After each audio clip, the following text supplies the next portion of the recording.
Grandma, we need to leave. Now.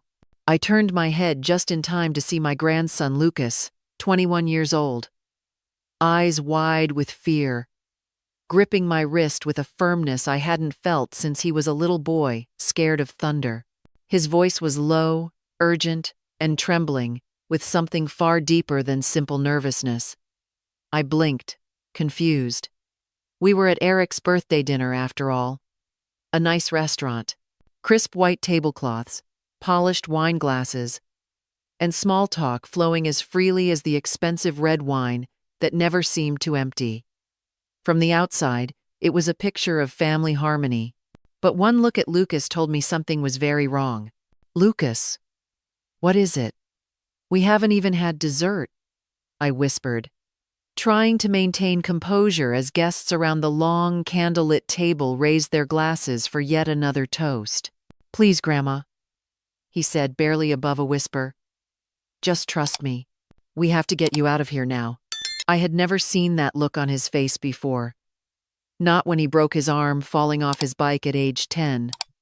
Not even when his parents nearly divorced a few years back. This was pure, unfiltered fear. And when a boy you helped raise looks at you like that, you listen, even if it makes no sense in the moment. With effort, I rose from my chair, ignoring the startled glances from Samantha and Eric across the table. My daughter's face tensed instantly, though her lips still formed a polished smile. Mom, where are you going? We're just about to bring out the cake, she said with a syrupy tone that only made my skin crawl. Eric raised his glass to me and added, Don't disappear before the surprise, Margaret. You'll love it. The surprise? That word hit differently. My instincts, honed by 40 years of negotiating property contracts and surviving recessions, began screaming. Lucas took my handbag in one hand and wrapped his other arm around mine, leading me toward the door with a speed that felt almost inappropriate for such a formal evening. Everything's fine, I said aloud, mostly for the benefit of the watching guests, but my voice lacked conviction. The air felt heavier, like a storm was seconds from breaking. I caught a glimpse of my reflection in the restaurant's front window as we passed. My elegant navy dress, my pearls, my perfectly coiffed gray hair, and beneath it all, confusion. Outside, the cool Portland night hit my skin like a slap. The street was quiet, save for the distant hum of traffic and the clink of silverware from the patio diners. I turned to Lucas, heart pounding. Tell me what's going on. He didn't answer immediately. He glanced over his shoulder at the restaurant, then leaned in so close I could feel the panic in his breath. Grandma, he said, his voice shaking. They were going to drug you tonight. You were never supposed to leave that table. And just like that, my world split open. People like to assume that age softens you, that after 70, you're more inclined to forgive, to forget, to let things slide. But that's not how I built my life, or my company. My name is Margaret Hill, and I've spent the past 4 decades building Hill Homes, a rental property business that started with one shabby duplex and is now over 300 units strong across 3 counties in Oregon. I did it without handouts, without shortcuts, and certainly without anyone carrying me. Which is exactly why it still stings when my own daughter looks at me like a living ATM. It had been just 3 days before that disastrous birthday dinner when Samantha, my only child, stormed into my home like a Category 5 hurricane in 4-inch heels. She didn't even knock. The front door slammed so hard that a photograph of my late husband shook on the hallway shelf. Her face was set in that particular expression I recognized far too well. Half indignation, half entitlement. Mom, we need to talk. Now. I was in the middle of enjoying my afternoon tea and catching up on the latest property management journal. I didn't even flinch. Good afternoon to you too, sweetheart, I said calmly, folding the newsletter. Would you like a cup of tea? This isn't a social visit. She tossed her designer purse onto my antique coffee table like it offended her. Eric has something big lined up, a once-in-a-lifetime investment opportunity, and we need you to back it. Behind her, Eric appeared, trying to look both neutral and confident, but his posture betrayed him. He always let Samantha do the talking, the pushing, the demanding. I could see it in his eyes he didn't want to be here. But he needed her to win. I sighed, stood up, and walked silently toward my office. I'd been expecting this visit. Something in Samantha's last few phone calls had sounded rehearsed, manipulative. I opened the filing cabinet I rarely let anyone else touch. The metal creaked with a familiar rasp. I pulled out a thick, heavy folder labeled Eric Reynolds, Proposals, 2014-2024. It had grown embarrassingly fat over the years. Back at the table, I laid the papers out like cards in a poker game. Let me guess, I said, flipping through the pages. This opportunity involves cryptocurrency, AI, or some revolutionary app that doesn't actually exist yet? Samantha's eyes lit up. Close. It's an eco-friendly food delivery platform using blockchain verification and AI logistics. I raised an eyebrow. So, a glorified Grubhub that pretends to be green? Mom, she snapped. Don't be condescending. This is serious. The company is backed by investors in San Francisco. They're looking for strategic funding and… Strategic funding, I repeated. You mean my money? Eric cleared his throat. We need $85,000 to get in before the seed round closes Friday. Let's take a walk down memory lane, shall we? I said, tapping the folder. Do you remember the luxury car import business? The one where your supplier vanished the night before delivery? That wasn't my fault, Eric mumbled. And what about the smoothie franchise? I continued, flipping the next page. You leased the equipment and never opened. The blenders are still in your garage. Samantha's face flushed. That location was sabotaged. The zoning got changed after the lease was signed. Ah, yes. I nodded. And then there's the crypto mining server farm. You remember? The one that never actually got connected to power. That was just bad timing. $42,000 in bad timing, I muttered, returning the papers to the folder. In total, you've lost over $150,000 of my money on ventures you barely researched and never followed through. Samantha crossed her arms. Why do you always focus on the failures?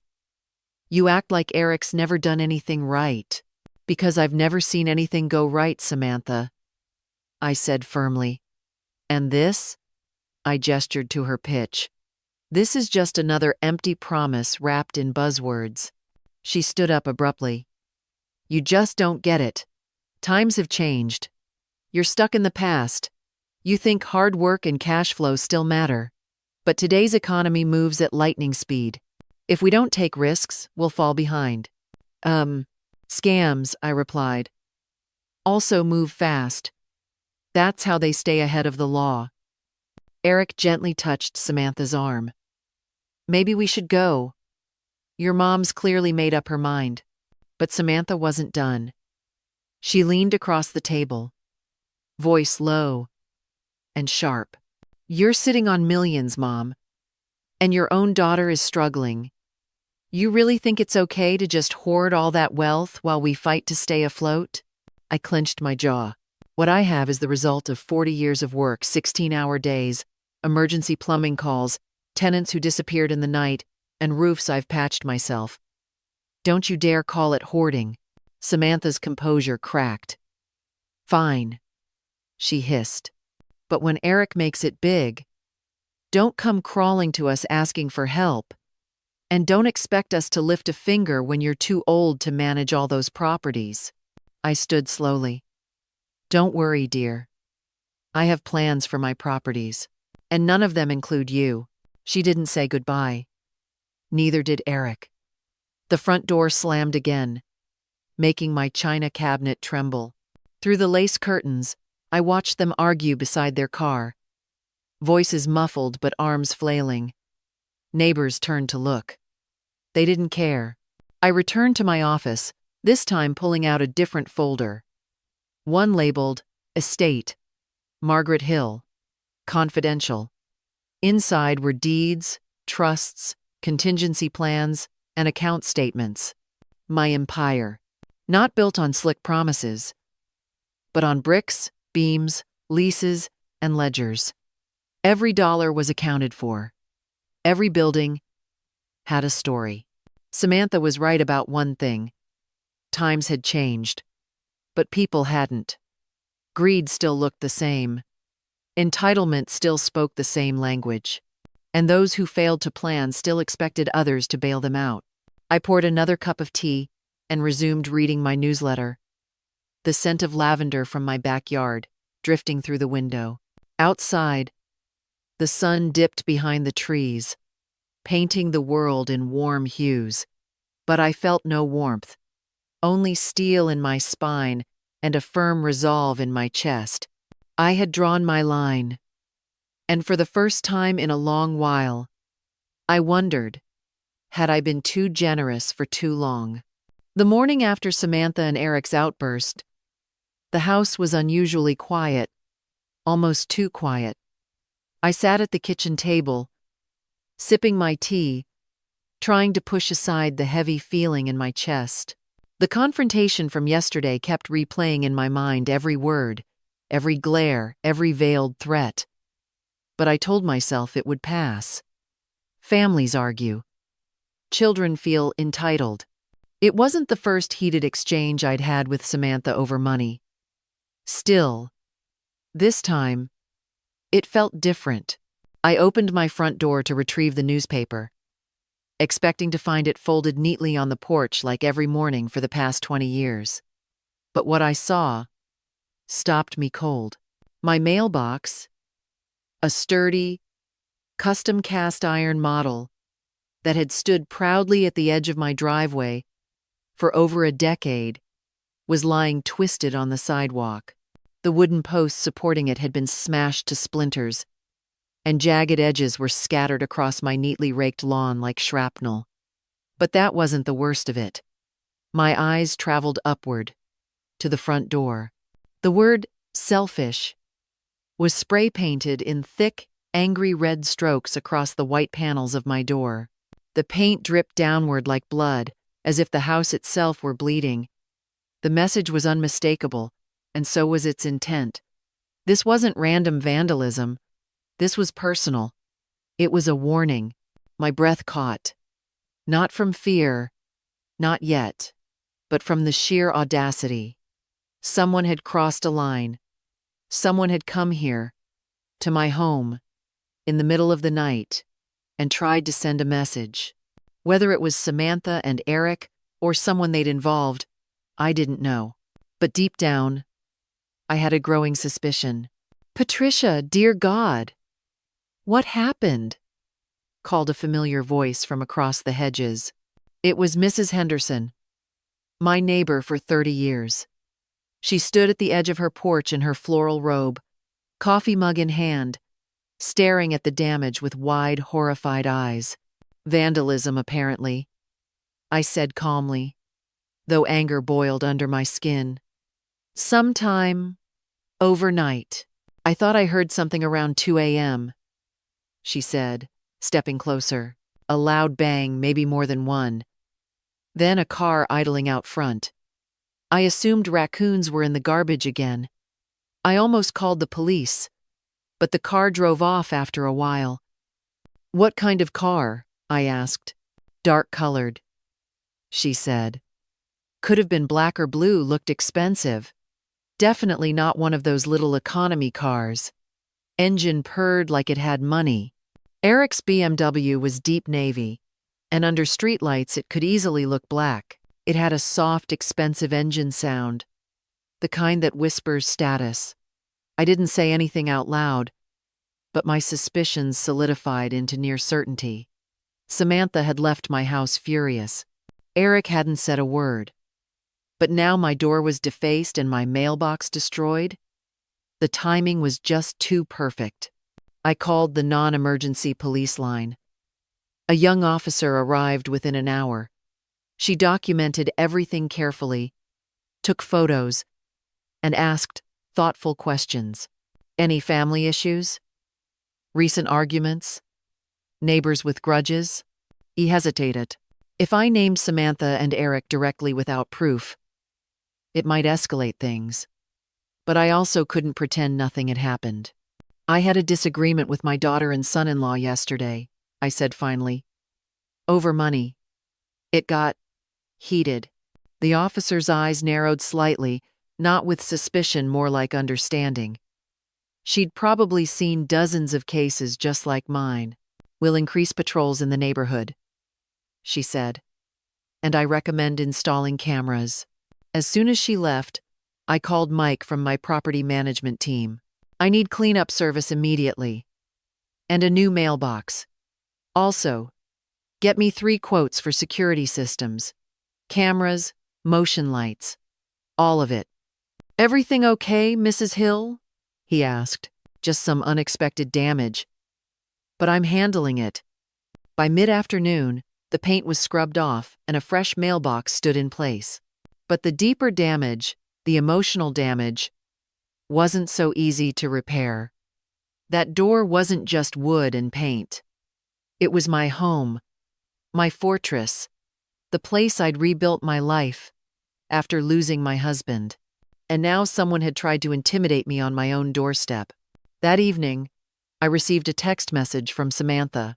Hi, Mom. Hope you slept well. Thinking about our conversation yesterday. Maybe we were all too emotional. Could we try again? Not a single word about the vandalism. Not a hint of concern. No, I heard what happened. Or, are you okay? Either she had no idea what had happened, which I didn't believe for a second, or she was playing dumb. I didn't reply. I needed time. Time to think. Time to plan. Time to protect myself. I wasn't just some tired old woman they could intimidate into submission. I wasn't going to fold. The next day passed without incident. I went about my usual routines, property inspections, tenant calls, maintenance reports. But something in the air felt off. I was on edge.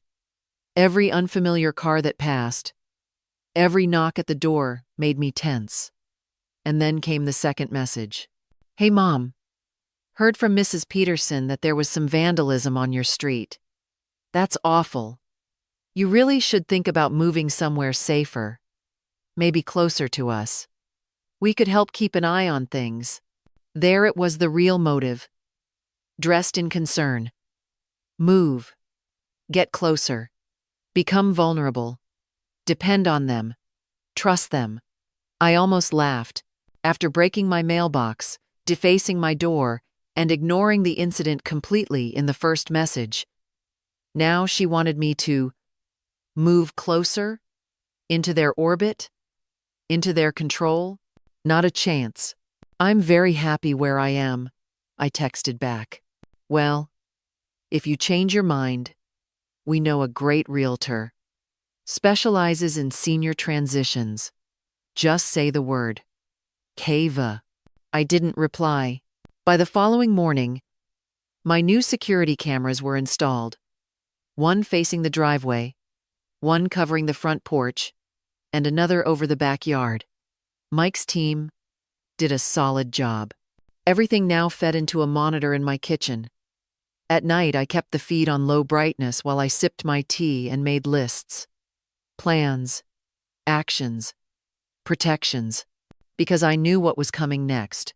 3 days later, Samantha called.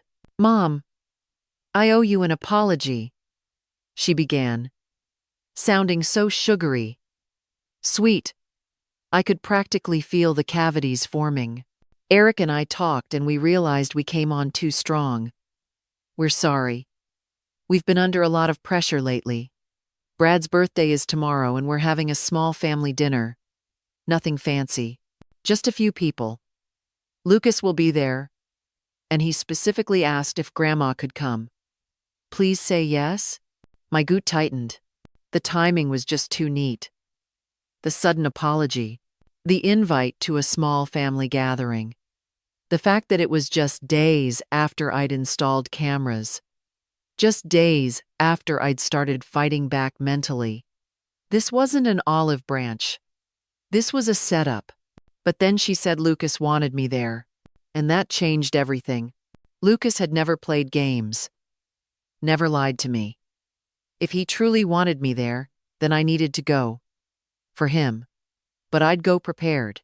I told her I'd come, thanked her for the invitation, and hung up the phone. Then I went to my closet and chose my outfit carefully. A conservative navy dress, low heels, small purse. Inside, I packed only essentials. My phone, keys, credit card. No checkbook, no documents. Nothing they could use. I wasn't walking into their trap. I was walking into a battlefield with eyes wide open. The Riverside Grill sat just off the riverbank in downtown Portland. All soft lighting and polished wood, with sleek glass panels that let in the dying light of the setting sun. It was the kind of restaurant meant to impress, not comfort a place where people sealed deals over imported wine and $60 entrees. As the taxi rolled to a stop out front at precisely 7 p.m., I smoothed the skirt of my navy dress, adjusted the strap on my purse, and inhaled deeply. Everything about this evening smelled like a performance, and I'd walked into enough staged meetings in my career to recognize the signs. The cast was assembled. The table was set. The only difference this time was that I was the mark.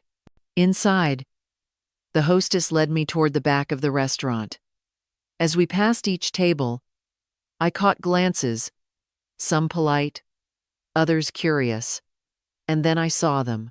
Samantha, glowing in a deep emerald dress I'd never seen before, waving as if this were a family reunion. Eric, seated beside her, wearing a tailored navy suit, his smile wide and theatrical. A few unfamiliar faces turned toward me as I approached strangers. Young professionals, neighbors I vaguely recognized. None of them looked remotely related to Eric or Samantha. And certainly not to me, but it was Lucas who caught my eye. He stood quickly from his chair at the far end of the table and made his way to me, arms open. His hug was warm, genuine, and tight enough to calm the alarm that had begun ringing in my head. "I'm so glad you came, Grandma," he whispered. "Wouldn't miss your father's birthday for the world." I replied softly. "How's school?" "Tiring," he said, offering a quiet chuckle. "But I've been thinking a lot about what you said last month about cash flow and portfolio equity. I want to ask you some questions later." "Anytime, sweetheart." I smiled. You know I love talking shop. Samantha was beside us now, perfectly timed. "Mom, you look wonderful. That dress is stunning on you. Come meet everyone." I let her lead me toward the long rectangular table, noting the sheer number of guests. 10 seats. Not 5. Not a small family dinner. This was something else entirely. As I sat between Lucas and a young woman named Jenna, Eric's new business associate, I realized the theme of the evening had been carefully chosen. It was real estate. Every conversation, every toast, every comment circled back to property management, market trends, inheritance planning, or financial succession. They weren't even subtle. These people had been briefed. I was being evaluated. "You built Hill Homes from a single duplex, didn't you, Mrs. Hill?" one man asked, holding his wine glass at an angle that said he was used to pitching things. "That's right," I replied cautiously. "One unit at a time. One lease at a time. The old-fashioned way." "Incredible," he said. And all paid in cash, according to Lucas. That's practically unheard of these days. I blinked. Lucas had said that? I glanced at him. But he kept his eyes down, focused on his plate. His shoulders were stiff, uncomfortable. The wine kept flowing. Glasses were topped up the moment they neared empty. Mine had been poured before I even sat down. I barely took 2 sips before it was refilled again. It was smooth, rich, probably aged longer than some of the guests. But something didn't feel right. My head felt too light. My shoulders too relaxed. The kind of relaxed that doesn't come from a single sip of wine. Something in my stomach twisted. "Mom, why don't you try the duck?" Samantha asked, nudging a plate toward me. "Chef's special tonight." Eric raised his glass. "A toast to family, to second chances, and to a bright financial future. To new beginnings," Samantha echoed. "To legacy," said another guest. I watched them clink glasses, smiling, laughing.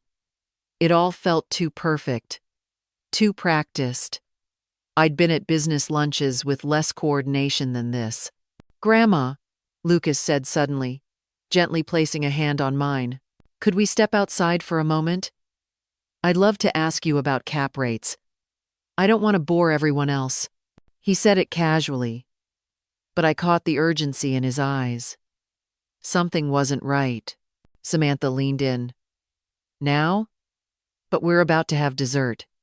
It's a special cake from that French place in Lake Oswego." Eric joined in. "Let's enjoy this moment, son. Your grandmother's finally relaxing." "Now's good," Lucas said, standing. "Just 5 minutes." Ugh. I started to rise, but Samantha touched my elbow lightly, but deliberately. "Mom, stay a bit longer. There's someone else you should meet. He's a business consultant Eric works with. He's very interested in your portfolio strategy." Her voice was too cheerful, her smile too sharp. Something inside me screamed, "Go! Now!" "I could use some air," I said firmly. "Lucas is right. This restaurant's a bit warm." Eric moved slightly toward the aisle, as if to block me. "Let's wait until after dessert. You'll love what we've planned." That was it. That was the final flag. When people work that hard to keep you somewhere, it usually means you need to be somewhere else. "Thank you for dinner," I said, my voice cool. "But I'll step out for just a moment." Samantha's smile twitched. 5 minutes, okay? Don't miss the cake." I followed Lucas toward the front of the restaurant. The second we stepped outside, his hand clamped around my wrist, not rough, but urgent. "We have to go. Now," he said, pulling me quickly away from the windows. "Lucas, what's happening?" I asked, heart pounding. He led me between 2 parked cars, away from view of the restaurant. Under the streetlights, his hands were shaking. He pulled out his phone, frantically typing something. "Lucas, stop, talk to me." He looked at me, pain and fear written across his young face. "Grandma, I overheard Mom and Dad talking last night. They were planning to drug your wine tonight. Something called acipromazine. It's used on animals. Makes people confused, docile, easier to control." I staggered slightly, grasping the hood of a nearby car for support. "They... what?" "I saw Mom drop something in your wine glass before you got here," he said. "I didn't know what to do. I couldn't stop her without tipping them off. But I had to get you out." I stared at him, the buzz in my head, the overly friendly guests, the constant wine refills, the rehearsed business talk. "You're sure?" I whispered. He nodded. "I'm sure. And there's more. After dinner, they reserved a private room upstairs. They told the guests you were planning to review some business documents and wanted legal witnesses. There's a lawyer up there, Grandma. They were going to get you to sign over control of Hill Homes tonight." The world spun. They weren't just manipulating me. They were about to steal everything I'd built. Right in front of people who would later swear I'd been lucid and willing.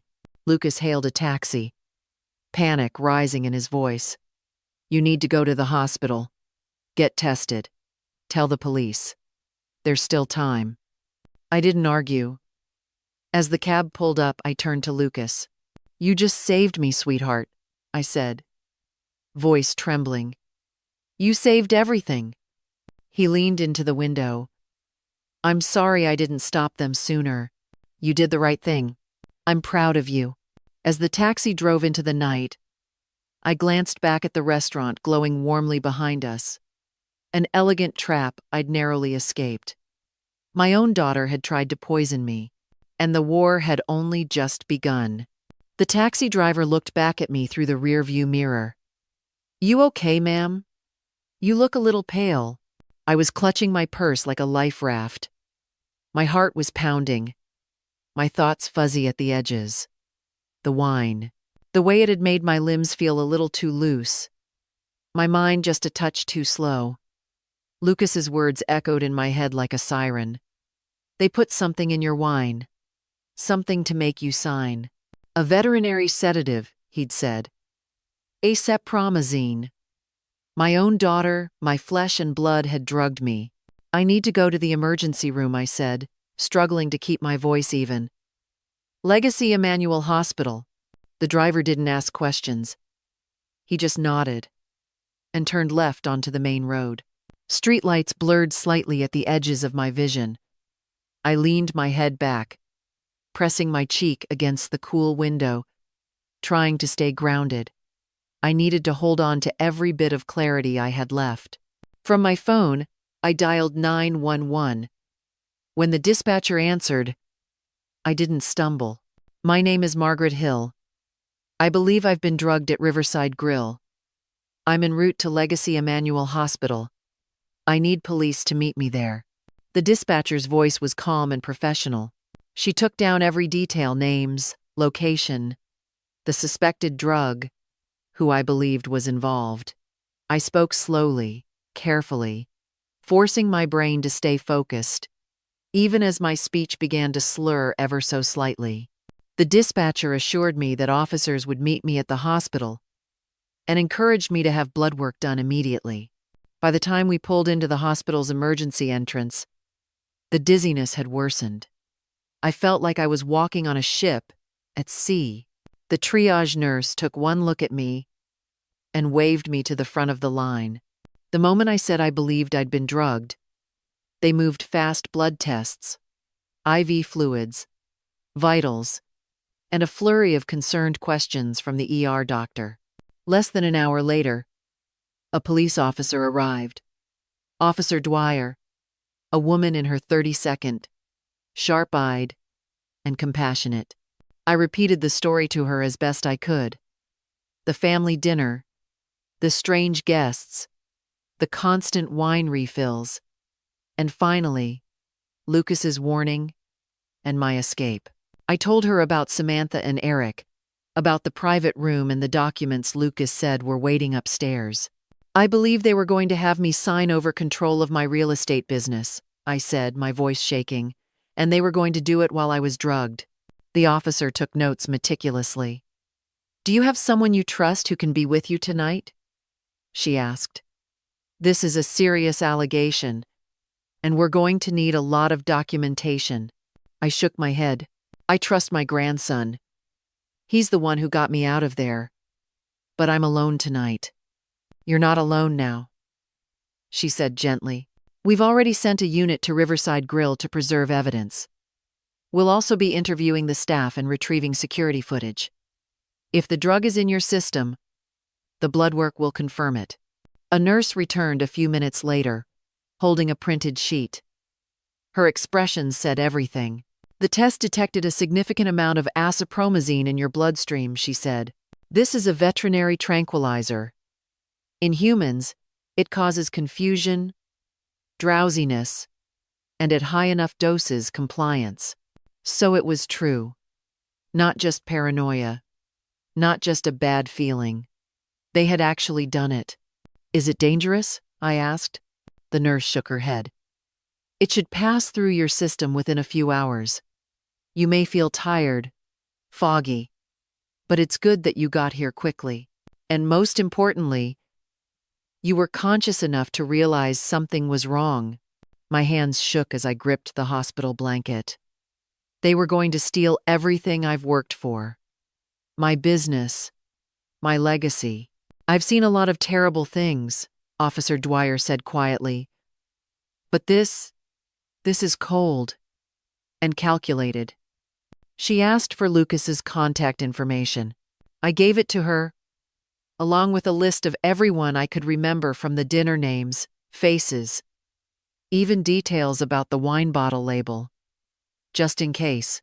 I also told her about the previous vandalism at my house and the veiled threats from Samantha days before.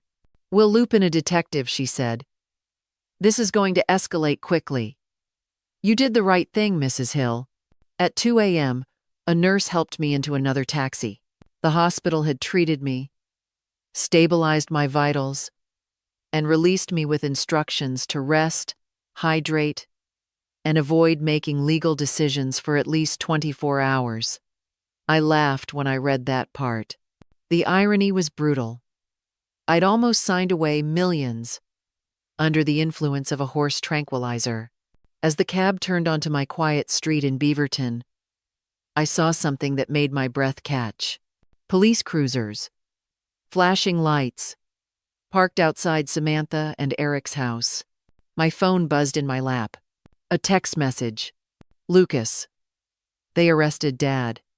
Mom's still being questioned. I told them everything. Are you safe? My reply was slow, my fingers still slightly clumsy. Safe. At home. Thank you for saving me. I love you. Lucas. Love you too, Grandma. They're furious. Mom says I betrayed the family, but what they tried to do was wrong. I didn't have the energy to respond again. Instead, I closed my eyes for a moment. In the back seat. The streets were dark and silent now, except for the faint flicker of red and blue reflecting off the windows. When I finally stepped through my front door, now newly painted, the scars of that angry red selfish erased, I paused in the hallway. My home was silent, peaceful, but everything had changed. I made a cup of tea and sat in the kitchen, staring at the monitor that showed my new security camera feeds. The driveway, the porch, the back gate, all quiet. But the image on the screen wasn't what calmed me. It was the knowledge that I hadn't folded. I hadn't been fooled. And thanks to Lucas, they hadn't won. The betrayal still cut deep. My own daughter. The child I had carried, raised, supported through every hardship. The child who had once begged me to sing lullabies when she couldn't sleep. She had tried to steal everything I had built. And she had done it without blinking. I didn't know what the police would uncover next, whether charges would stick, whether Eric's slick lies would unravel under scrutiny. But I knew one thing, with absolute certainty. They had picked the wrong woman to try and destroy. By sunrise, I had already begun making calls. Attorney, investigator, accountant. I didn't care what it cost. I would find out exactly how far Samantha and Eric had gone, and I would ensure they never did it again. Not to me, not to anyone. Because this wasn't just about family. This was about justice. Sleep never really came that night. Even after the sedative wore off, and my body began returning to its baseline rhythm, my mind remained a whirlwind of thoughts, memories, and plans. I sat in my kitchen as the morning light filtered through the blinds, sipping chamomile tea that had long gone cold, staring not at the teacup, but through it, seeing contracts, signatures, bank accounts, betrayal. I had spent 40 years building hill homes. Brick by brick, lease by lease, I'd weathered market crashes, dishonest tenants, fire-damaged properties, and slumlords trying to undercut me. But nothing had prepared me for the betrayal of my own daughter and son-in-law. They hadn't just tried to manipulate me emotionally. They had drugged me and tried to rob me. Quietly, legally, permanently. By 8 a.m., I was dialing numbers. The first call went to Maria Santos, a family law attorney recommended by one of my old colleagues in the property investment circle. Ruthless but ethical, he had said. That's exactly what I needed.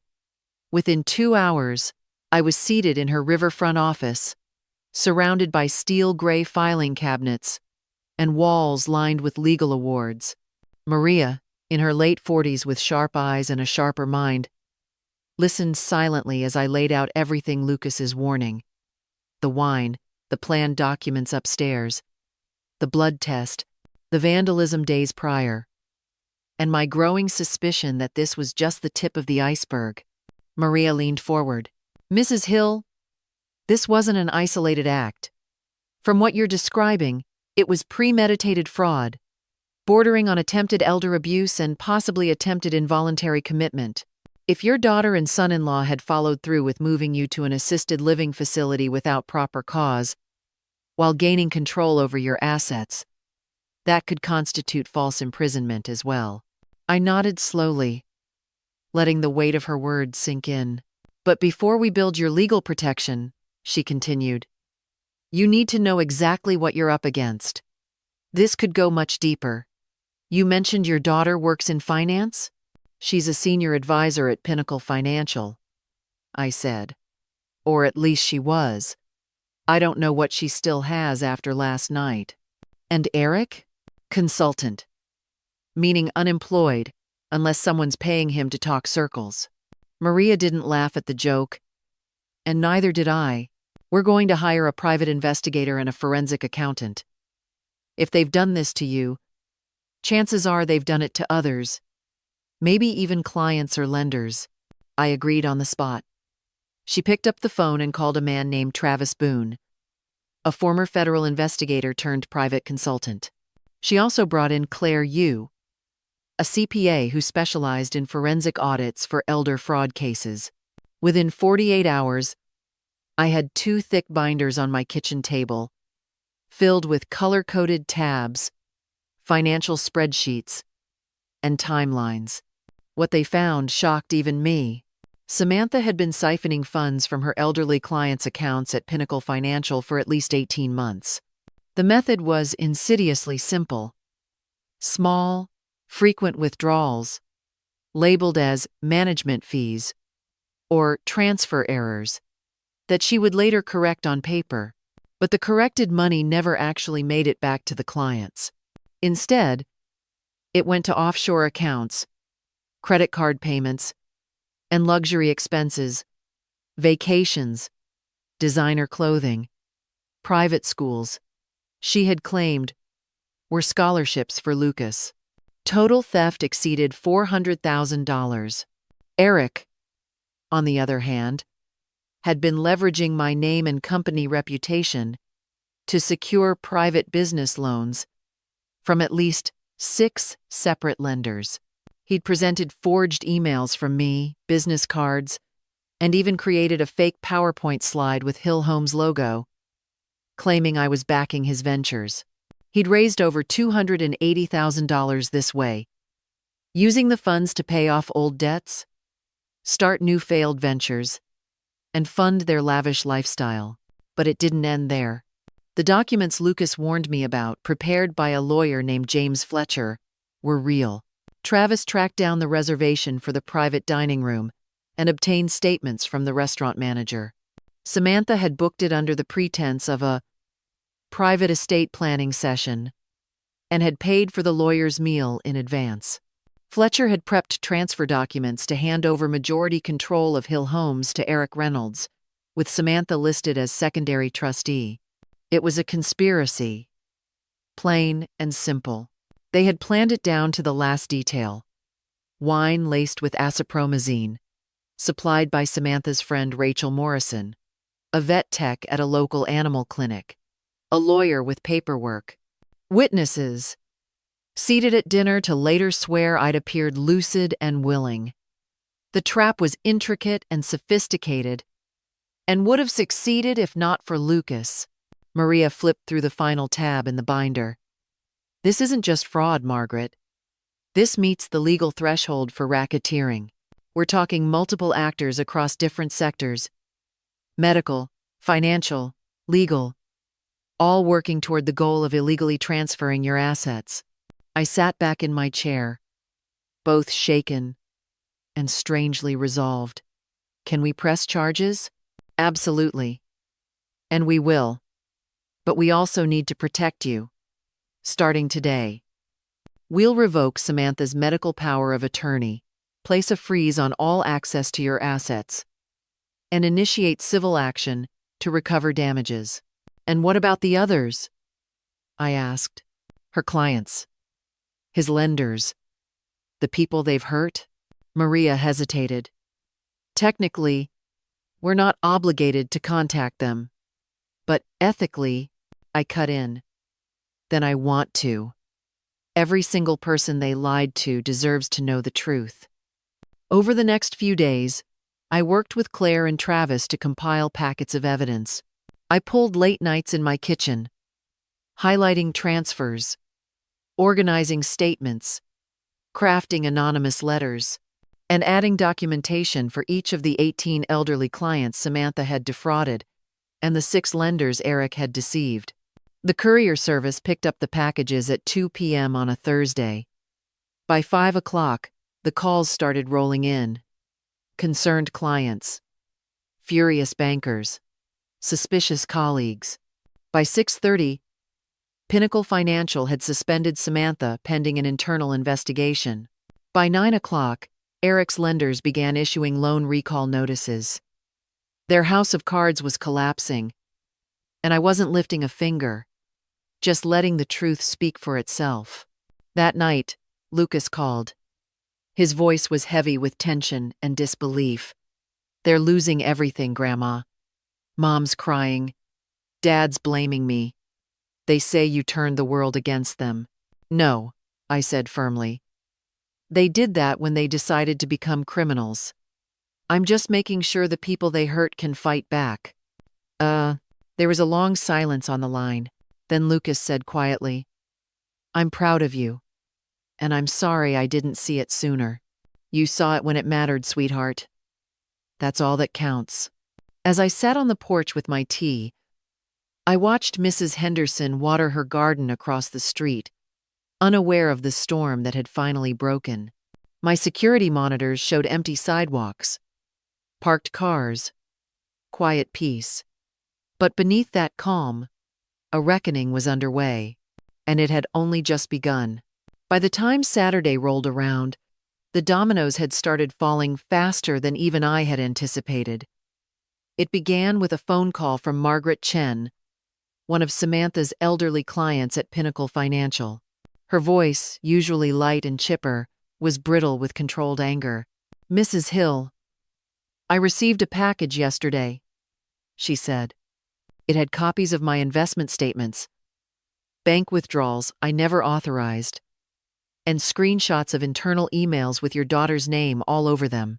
I remained calm. Yes, Margaret. I'm the one who sent it. There was silence on the other end. Then, I thought I was losing my memory, you know. I'd ask Samantha why my balance seemed lower, and she'd smile and explain something about rebalancing my portfolio. I trusted her.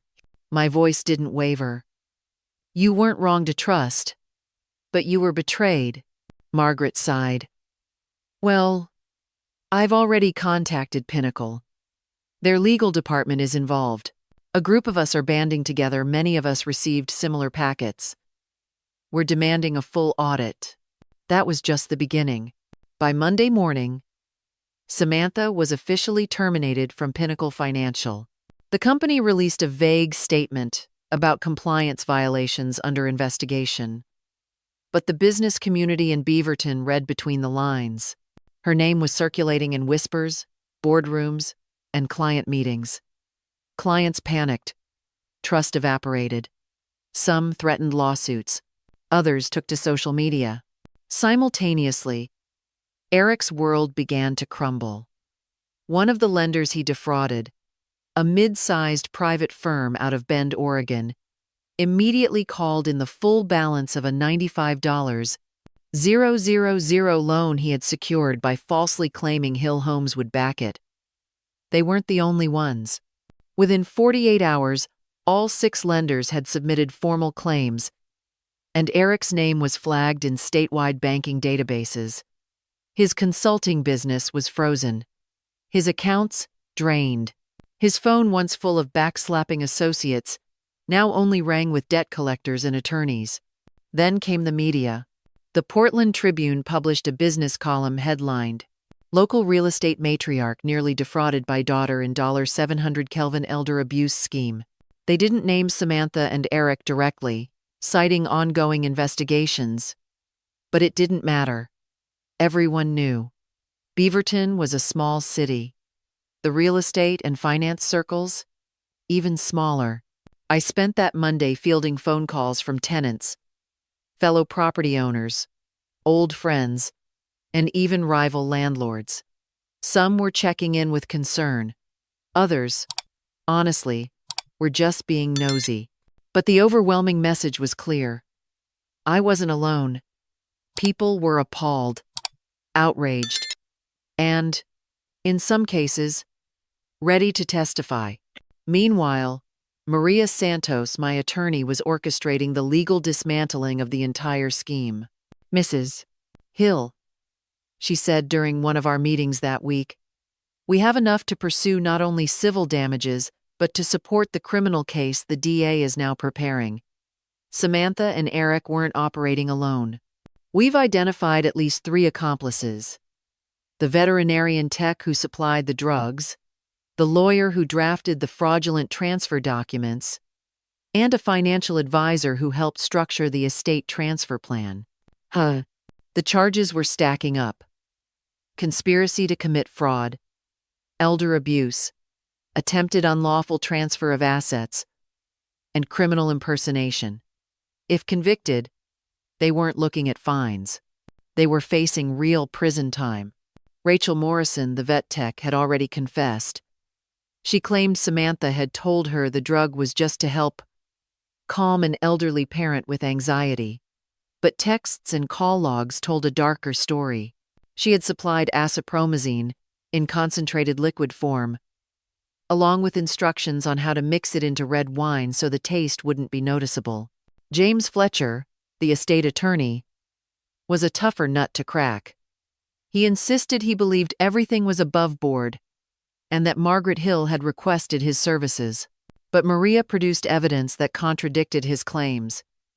Emails where Samantha had impersonated me, appointment bookings made in my name, and a retainer paid by Eric using funds tied to one of the fraudulent loans.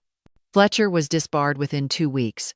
Then there was Kevin Walsh, a financial planner from Gresham, who had helped Samantha map out the post-transfer restructuring plan for Hill Homes.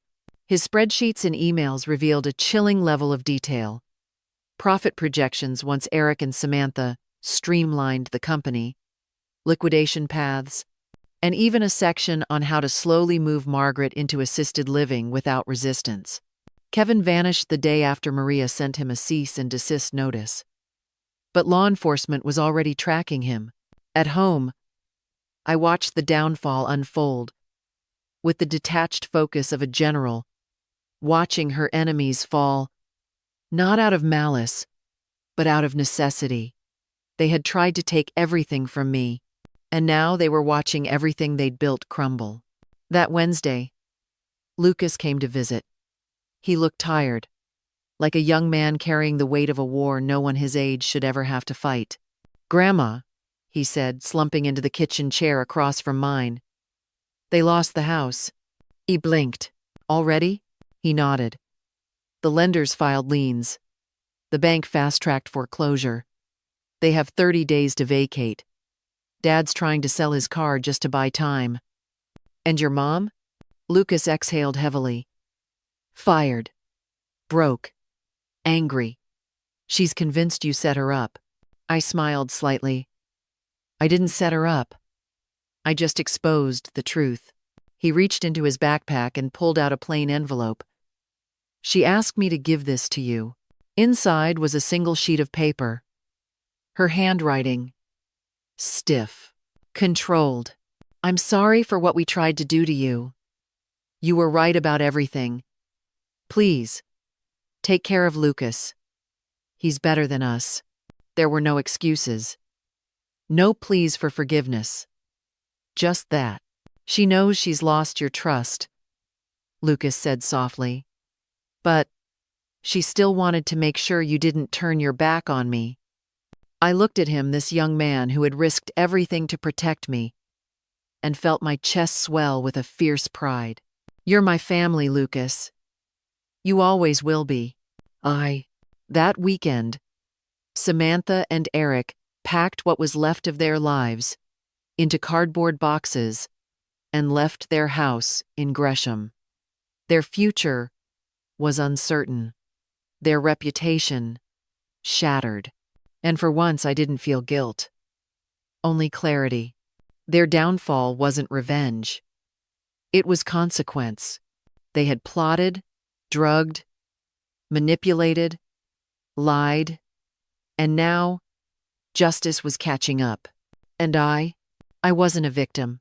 I was survivor, witness, and architect of my own protection. But most importantly, I was now something I hadn't been in weeks. At peace. 2 weeks later, the air in Beaverton felt different. Crisp and clean. Like something toxic had finally been cleared away. I stood in front of a familiar building on the east side of town. A modest 2-unit duplex with faded siding and a crooked mailbox that somehow still worked after all these years. This was where it all began. My first property. The one I bought with a modest loan and a whole lot of nerve after my husband passed away. I looked over at Lucas, standing beside me with a clipboard and notepad in hand, his posture upright, attentive, eager. I saw not just my grandson but my legacy. Standing tall, I wanted to bring you here first, I said, my voice soft. This was the start of Hill Homes. One property, one tenant, one honest transaction at a time. Lucas nodded, his expression full of respect. And now it's mine to learn from if you'll let me. My chest swelled with quiet pride. That's exactly why we're here. Since Samantha and Eric's fall, Lucas had stepped up in a way that no one had asked him to, but that I'd always hoped he could. He'd moved in with me temporarily, not out of pity or need, but to learn. Every morning, he woke up early to help with property inspections, tenant calls, even the less glamorous tasks, like patching drywall or adjusting leaking faucets. He asked questions constantly, took notes, and never once acted entitled. One evening, as we sat on the porch going over lease agreements, he turned to me and said, I don't want shortcuts, Grandma. I want to earn it like you did. I want to build something real. So I made a decision. I rewrote my will. Hill Homes would one day be his, not because he was family by blood, but because he had proven himself to be family by loyalty, integrity, and heart. Later that week, I handed him an official company badge with his name engraved. Lucas Hill, Associate Property Manager. He stared at it like it was a trophy. They tried to steal everything, I told him. But you preserved it. Not just the company, but the values behind it. And that's worth more than all the properties combined. He blinked back tears. I promise I'll never let you down. I know, I said. You already didn't. As the sun dipped low behind the rooftops, we stood there in front of that old duplex. 2 generations connected not just by blood but by resilience, by ethics, by truth. Samantha and Eric had chosen manipulation. They ended up with nothing. Lucas chose honesty, and he inherited everything that mattered. And for the first time in a long time, I believed the future of Hill Homes and our family was in the right hands. If there's one thing life has taught me, especially after surviving the betrayal of my own daughter, it's this: blood doesn't define family, loyalty does. I built my life from the ground up, with nothing but grit, honesty, and the determination to leave something real behind. And yet, those closest to me tried to take it all with lies and manipulation. What I learned is that integrity will always outlast deceit. When people show you who they are, believe them but never be afraid to stand up, protect what's yours, and hold them accountable. Sometimes the hardest thing we'll ever have to do is draw a boundary with the people we love. But love without respect is just control in disguise. I was nearly silenced, drugged, and robbed by the people I raised, but in the end, I wasn't defeated. Because the truth, when paired with courage, has the power to destroy even the most sophisticated lies. And when the dust settles, those who chose character over convenience, like my grandson Lucas, are the ones who carry your legacy forward. So protect your values, protect your peace, and never underestimate the quiet strength of a woman who refuses to be broken.